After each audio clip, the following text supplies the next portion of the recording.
Good afternoon and welcome to the AGO. I'm Stephan Jost, the Michael and Sonja Koerner Director and CEO of the Art Gallery of Ontario. Today I'm joined by Belinda Tate, who's Director of the Kalamazoo Institute of Art in Michigan. We like to begin these events by acknowledging that we're on the traditional territory of the Mississauga of the New Credit, which has also been home to the Huron-Wendat and Haudenosaunee people through time. I'm very glad you've joined us today on Zoom. We have a great following for these talks, and we receive support from the TD Ready Commitment. They're committed to having conversations and having lots of people engage with other very interesting people, and Belinda is one of those interesting people for our conversation.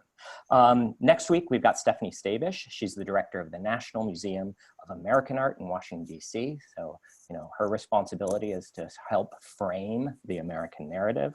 And in a couple of weeks, we have Maria Blalshaw from the Tate in London and Linda Harrison of the Newark Museum, which is also a really fantastic museums. Today's format is really simple. I'll be chatting with Belinda for about 25 minutes or so, maybe 30 minutes. You're welcome to have questions. Just ask the question in the question box, and Kathleen, who's on our staff, and Annie in our staff will feed those questions to me, and we'll try to get as many people as possible. This is a chat, so I get to ask her questions, and she's more than welcome to ask me questions as well. So first of all, welcome to the AGO. Thank you so much. I wish I could be with you in Toronto, so I'll just look forward to my next visit there. Absolutely. You were here about, what, 18 months ago or so, was it? Yeah, I think so. I had a wonderful time, so thank you so much. We were glad to have you here. First question, which I like to open with, is who's an artist you're looking at now and why? Wow, that's a good question. I'm always looking at many different artists. I like conceptual artists, and I like artists who are very intellectual. So artists like Bethany Collins and Samuel Levi Jones. A lot of conversation has been taking place in the public realm about systemic racism and how that has been constructed and what can we do to dismantle it. And I think those artists have very interesting perspectives on those topics. I've been looking at the work of Jeff Sunhouse a lot because I think he deals with Black identity in a very interesting and unique way. And he deals with this notion of the conjoined figure. So how do you represent yourself as an individual? But then, we're often, as people of color, asked to step into this role of speaking for all people of color. And, the complicated dynamics of that. So I've been looking at Jeff Sunhouse and his work a lot lately, and many others. I could probably go on and on and on. You've had a really great program at the Kalamazoo Institute of Art. Can you first just describe for our audience? Because my guess is many people have maybe driven by Kalamazoo, but haven't yet stopped. And so I want to kind of give you the chance to sell the place so that Canadians are going to Chicago, that they can visit you. Yes, Kalamazoo is a wonderful place. It is midway between Detroit and Chicago. So if you're within arm's reach, I promise you it will be worth the stop in Kalamazoo. We have a fabulous collection at the KIA. It's a small collection, about 5,000 objects, but really, really high quality. It is such a treasure to have in Southwest Michigan. So when people come, I don't know what they expect, but they always say, gosh, this was so much better than I expected, which, we love to hear the compliments. So it's a great place. We've been able to do some really dynamic programming. So Can you describe some of the exhibitions you've done? Because I think lots of people are admiring what you're doing there. Well, thank you. So last year we did an incredible program where we hosted 3 simultaneous shows that all featured works by Black artists. So it was a historic moment. We dismantled our entire permanent collections. We emptied our permanent collection galleries, and we turned our entire museum over to only displaying works by Black artists for 12 weeks. And we hosted a fabulous exhibition from the Studio Museum in Harlem called Black Refractions. We hosted a show called Resilience African American artists as agents of change, which I curated, and it was all works from our collection at the KIA. And then we hosted an exhibition called Where We Stand, Black artists from Southwest Michigan, and that was co-curated by our then postdoc fellow, Bari Nzinga, and also our director of the Kirk Newman Art School, Denise Lasecki. So the three shows together were incredible. It's being, recognized as one of the largest installations of Black art in a mainstream American museum.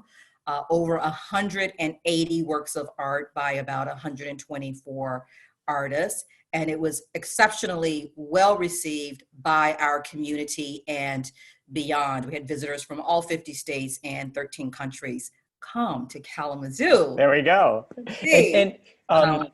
Was this something you wanted to do for a long time, or did it come to you suddenly, or was there a constellation of things that happened? How did the idea come up? It was an idea that started to gain momentum. So we had been working with the American Federation of Arts and had decided to host the Black Refractions exhibition. And then I began to think, wow, it would be wonderful for us to also feature works from our collection, because we have a very powerful collection at the KIA. And then I felt that I really needed to empower our local artists and help bring those voices to the forefront and exhibit those voices within the larger context of this, national and international discourse, if you will. And so then I needed a lot of space. So, so then we said, okay, well, the only way we can do this is to at least temporarily remove the permanent collection. Yeah. I have been planning for about 6 years a reinstallation of our permanent collection. And, the Kalamazoo Institute of Arts has a long history of collecting works by women and people of color. But I recognized that we needed to do more in that arena, and the board was very supportive of that. So we've been collecting those works over the years, and now we are going to open, when we reopen, our new permanent collection installation, and it's entitled Unveiling American Genius, and it'll be about 50% women, 50% men, and about 40% people of color. And so it's a way for us to really use our collection to cast a totally different perspective on and narrative around American art, showing that great works of art emerge from every corner of our nation and from every color and race of people of every creed. So we are really excited about it. It's great that you're allowed to do this. You've got the conditions to do it, and you're just doing it, right? That's kind of, It's good. How long have you been in Kalamazoo now? Almost 6 years. All right. Yes, and I have loved every moment of it. And I'm fortunate. I have a great board. I have a great staff.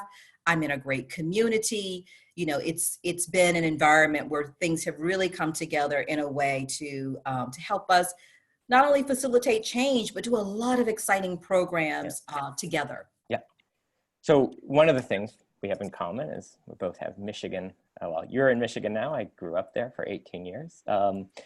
My first museum experience was the Kresge Art Museum in East Lansing, right? Because now it's called the Broad, but back then it was a wonderful little academic art museum.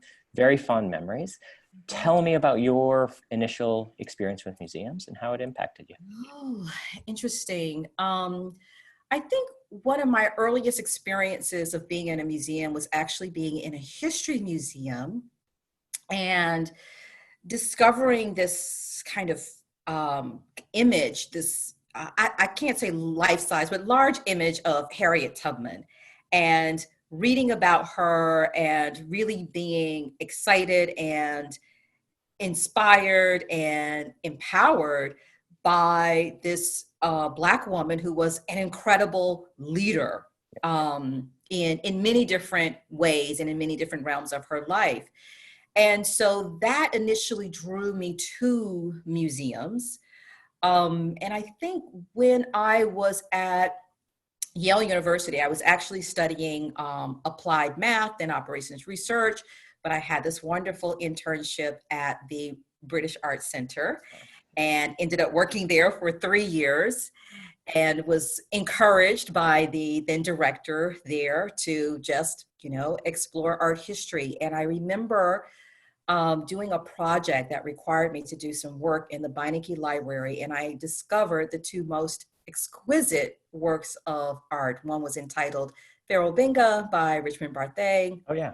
and the other was Lift Every Voice and Sing by Augusta Savage. And it was Two an great artists. Two really yes, great artists. two Yeah. great artists. And, in the library, you sort of check out you request the works of art and they sort of roll them out to you on a card. And it was just the most amazing experience. And I spent hours in the museum that afternoon looking at and writing about these pieces. And it really changed my life. And I think at that point, that's when I knew that art is powerful, it's transformative, it's healing, because I experienced a sense of recovery or self-recovery in exploring those works of art. Yeah. And that's when I knew that this is what I wanted to do with my life. So where did you grow up? What area did you grow up? And how does I that grew up- experience Yes. inform how you view the world? Yeah, so I grew up in Winston-Salem, North Carolina, and I grew up in a family of crafters and artisans. So my grandmother was a quilter. Yeah. She taught everyone how to sew. I mean, when she passed away, I inherited like 6 sewing machines. My aunt, did a lot of needlecraft work, and so she taught me those skills as a child. So, working with fibers and textiles, that was very much a part of my upbringing, and certainly gave me a love for the kind of work I do now. It is one of those questions within art history. And when I lived in Oakland, I realized if I didn't really look at quilts, I was missing a vast part of the conversation when it came to African-American art, and kind of spent a couple of years really passionately championing particularly self-taught quilt makers, quote unquote self-taught, because the work is amazing. But sometimes art history has this way of compartmentalizing cultures and people, and which leads to erasure. How do you feel like these moments that we're in with kind of the anti-Black violence and the conversations around social justice, what are the opportunities you see that we can kind of move in the cultural sector, in the cultural area? Very interesting. So there are a couple of really critical opportunities. One, there is the opportunity to listen. And I think people think that they have been listening, but they really haven't been engaged in deep listening. So it's probably best for folks to assume that they don't know and to listen with an openness and a fresh set of ears, if you will. Yep. There's the opportunity for self-reflection, and sometimes it's very difficult for us to see the log in our own eyes. And so this is an opportunity for us to be self-reflective and to ask others to reflect on what they have observed in us. So we can be supportive of each other in terms of making personal change for ourselves by creating those safe spaces for some really important and vulnerable dialogue. But this is also an opportunity to act. And this is a huge call to action. Yeah. And I think that there's an incredible reward for us all if we act now.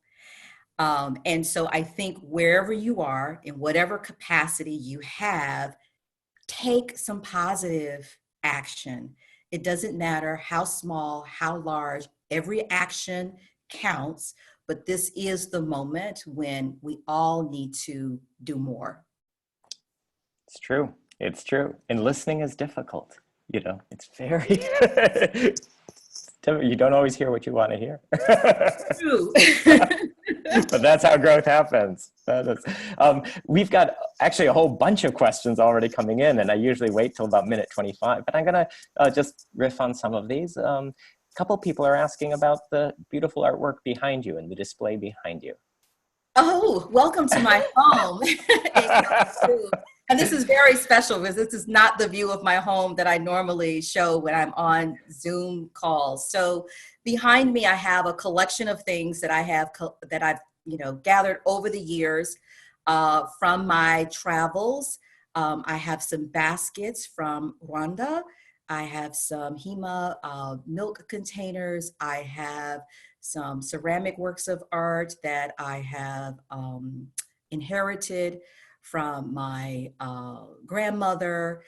There's a small chair that you see in the bottom corner there. My grandfather actually Oh, yeah. made that. He was a carpenter, and he made a sort of a small table and chairs and tea set for his daughters. And I inherited the last surviving piece of that tea set. So there are lots of things that really represent me and my personal history, things that are really valuable to me on a sentimental level. It's beautiful, and it's lovely when you can share what you live with. I think that many of us experienced with COVID. We had to stay at home. When I got back to Toronto after being in Australia, had a quarantine for 2 weeks, and I kind of fell in love again with the art in my house because it was the first time as an adult. I hadn't been to a museum in 2 weeks, so it was kind of nice to rediscover that. Somebody asked what brought you to Kalamazoo? Oh, the board of directors in Kalamazoo. There was a search there, and I received a call, and I thought, oh, I know Kalamazoo is a real place, but where is it again? And I got this wonderful story about Michigan, and I was really intrigued. And the first time I landed in Kalamazoo, I immediately fell in love with the city and the museum. I just thought, this is a very special place, and this is for me. I had been working at a historically Black college in North Carolina, Winston-Salem State University, Mhm. and I ran the Diggs Gallery there for 15 years, and my practice was very much, grassroots, community focused. And I really had a very open conversation with the board about how I operate within my museum practice. And they were also very open and with me and saying, hey, that's what we want. We want a very outward facing, community focused organization, a place for everyone in the community. So that's how I got to Kalamazoo, and it's been a wonderful partnership. I'm amazed when I've traveled. There's a lot of small cities that people say derogatorily flyover territories. I'm always a little defensive, having grown up in Michigan, when I hear that. But when you go around and you see places like Toledo or Iowa City or Kalamazoo, for that matter, it's really they're pretty extraordinary. One of the things I think of when I think of your institution is the art school, and somebody actually asks this question as well because the emphasis on education at your institution historically is much stronger than other places. What's the DNA? Why is that the case? And tell us a Absolutely. little bit about it. So we were founded in 1924 by a group of individuals who were very much committed to education through the arts. And we were founded as an art school and an exhibition space. So these two components of our mission have really grown up and developed over the last 96 years, if you will. So in the Kirk Newman Art School, we generally serve about 3,300 students annually. It's an incredible community-based art school, and far more impressive than people might anticipate. Very, very high quality studios. We have master classes that are taught by artists from all over the country. Students fly in from all over the country to participate in these workshops, and it's just a really, really vibrant place. One of the things I'm really proud of is in recent years, we started a post-baccalaureate residency program. So we target young artists who have graduated within the last 3 years with a BA degree, Mhm. and we give them free classes and mentoring for an entire year. They get to use all the studios, make work. There's a small show that is mounted at the end of their residency. But when you're young and in your career, it's really nice to have these opportunities where you can focus and hone your skills and also be a part of a community of more experienced artists so you can find your way in the field. And so that's one of the unique things that our school It's offers. really smart. One of the things I know I've observed is often people go to college and study art history or studio art, and students of less economic means 2 months after graduation are no longer in the field. It's really that quick. There's just this like economic thing. So having something just post BA is wise, because often people with great passion just can't afford to stay in the area that they've studied. Was that part of the motivation for setting that up? It was absolutely part of the motivation. You know, I spent many years teaching a senior thesis exhibition course, and, you know, watching these fabulous young artists graduate with no clear plans in sight. And, you know, the next thing I know, they were working for a great corporation, which was fantastic for them. But, you know, I hated to see them separated from their life's passion. And so being able to provide this kind of opportunity for young artists at the KIA, it's really special for me on a personal level. And our faculty, they do a great job with the students. So you've had an extraordinary career as an educator and as a museum director. So the questions are coming in. You know, what advice do you have for aspiring young people in the museum field? It's hard work, and people think that our work is glamorous work. And there are moments when we dress up and, you know, look nice for the receptions and the Zoom talks. Yeah, But normally behind the scenes, it's very hard work. And I think people underestimate, you know, what it really takes to be successful in this field. So I would say stick to it. Find every opportunity you possibly can. If you are working at an institution, also look for other opportunities outside of that institution, just to broaden your base of learning. And it does require a high level of skill, and it takes time to build that skill level. So you simply have to stick with it and follow your heart. And, you know, one day you'll arrive at your destination. I mean, I think that's the best advice I can give. Just stick to it. Stick to it. It's a marathon. It's not a quick one. I think most museum directors kind of get some traction professionally in their early 30s. That was my experience. I'm not sure about you, but there's a hole there. So we've had this kind of COVID crisis. We now have a very active conversation about anti-Black violence and discrimination and structural discrimination within organizations like ours. What are the core values or skills that you've been relying on, and where did you get those kind of to lead during this crisis? Do what you think is right.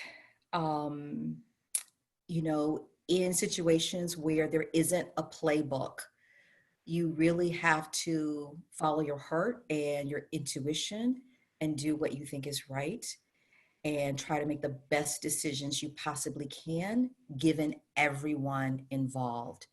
And this has been a period of time where that has been very, very challenging.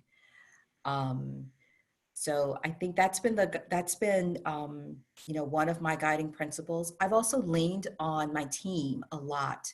So we've had a lot of very open, transparent conversations about everything that's happening in the organization, why certain decisions are being made. Not everyone always agrees, but the goal is to create alignment around a level of mutual understanding. So even if someone would have taken a course of action, they at least understand why the course of action that was chosen was selected. So it's a very, very difficult time. And, you know, we're in the middle of it. So we have to see how all of this plays out. Yeah. Yeah. the speed in which decisions have to be made also with incomplete information. So, just, we don't know, I've gotten very comfortable, kind of saying, I actually have no idea. Exactly. Or I've been asking, questions like people ask me, well, what are we going to do next month? I'm like, well, do you know what the situation is going to be next month? Like, I start posing those questions to them. They're like, no, I have no idea. Okay. I'm asking you because I thought you knew, but. Yeah, we just had a board meeting yesterday and we got the budget approved for the year. And, we're honest. We're like, every 90 days, we're redoing the entire budget for the organization because, if the border opens with the US, that impacts us. If it doesn't open, it impacts us. But I actually don't know how it's going to impact, right? The assumption was always opening the border would be a good thing. Well, not necessarily right now, right? So it's a complicated one. Absolutely. Yeah. Absolutely. We've been looking at the budget a lot. Yes. It seems like every week. Yes. In my case.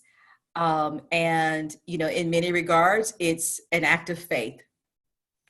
Yeah. Who knows what's really going to happen or what we should expect. Somebody wrote a question, and this is kind of one that I love, maybe we should both answer it, is, are there works of art that represent art in Michigan that can be differentiated from other regions in the US? Oh. I've got an answer for that one, but... In specific works of art or styles represents. Styles. Yeah. Gosh, I don't know the answer to that question. There's a number of Michiganders that I respect.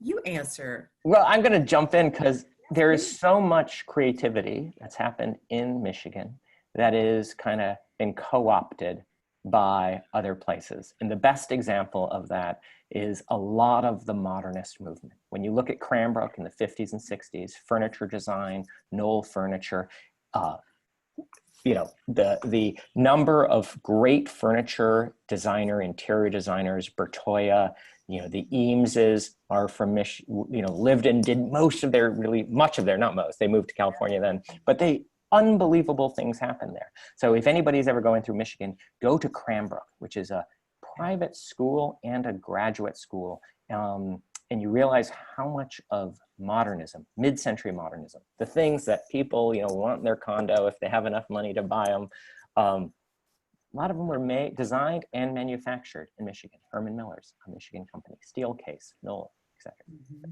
Very. That's my passion, Michigan. That's I was even starting to think about Maynard Dawson and, working with abstraction and being a part of the 1913 Armory Show in Chicago. And then I start to think about artists like Al Loving working out of Detroit, being, so much a part of various movements, including hard edge abstraction and other things. So a lot of tremendous creativity has emerged from Michigan. Yeah, maybe we're not very good at branding it, though. But that's a different question. Can you talk? I think if I'm right, Kalamazoo is a place where if you graduate from high school, there's a pretty special situation. I think that it's really an amazing story. Can you just share that with our audience? Because I think it's one of those things that structurally starts to change society. What am I talking about? Absolutely. You're talking about the Kalamazoo Promise, which is incredibly unique within the country.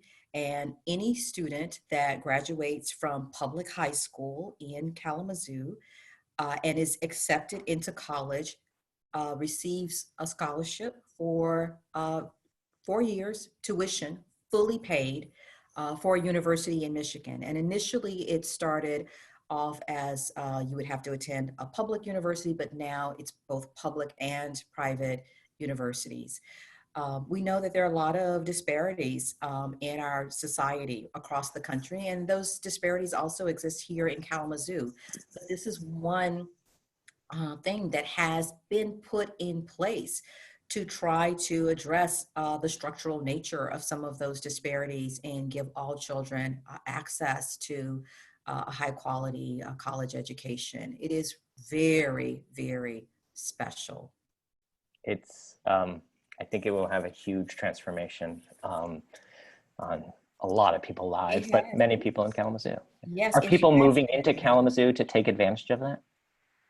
Yes. I mean, think about it. If you have a few children and you know that have the opportunity to get free tuition to many of the wonderful educational institutions that we have here in Michigan, it's quite attractive. So it has been transformative in many lives, and I think going forward it will only be more transformative. I really hope it's the kind of thing that other communities can take a look at. It was privately funded here in Michigan, and there is the wealth in other communities to create a similar type of program Yes. for you. There's not always a choice, or there's not always people don't see it as an option to dream big. And I'm often really impressed by some of the foundation work. Kellogg's Foundation is also in Battle Creek, a neighboring city. Are they involved with your institution? I wish they were more involved. All right, all right.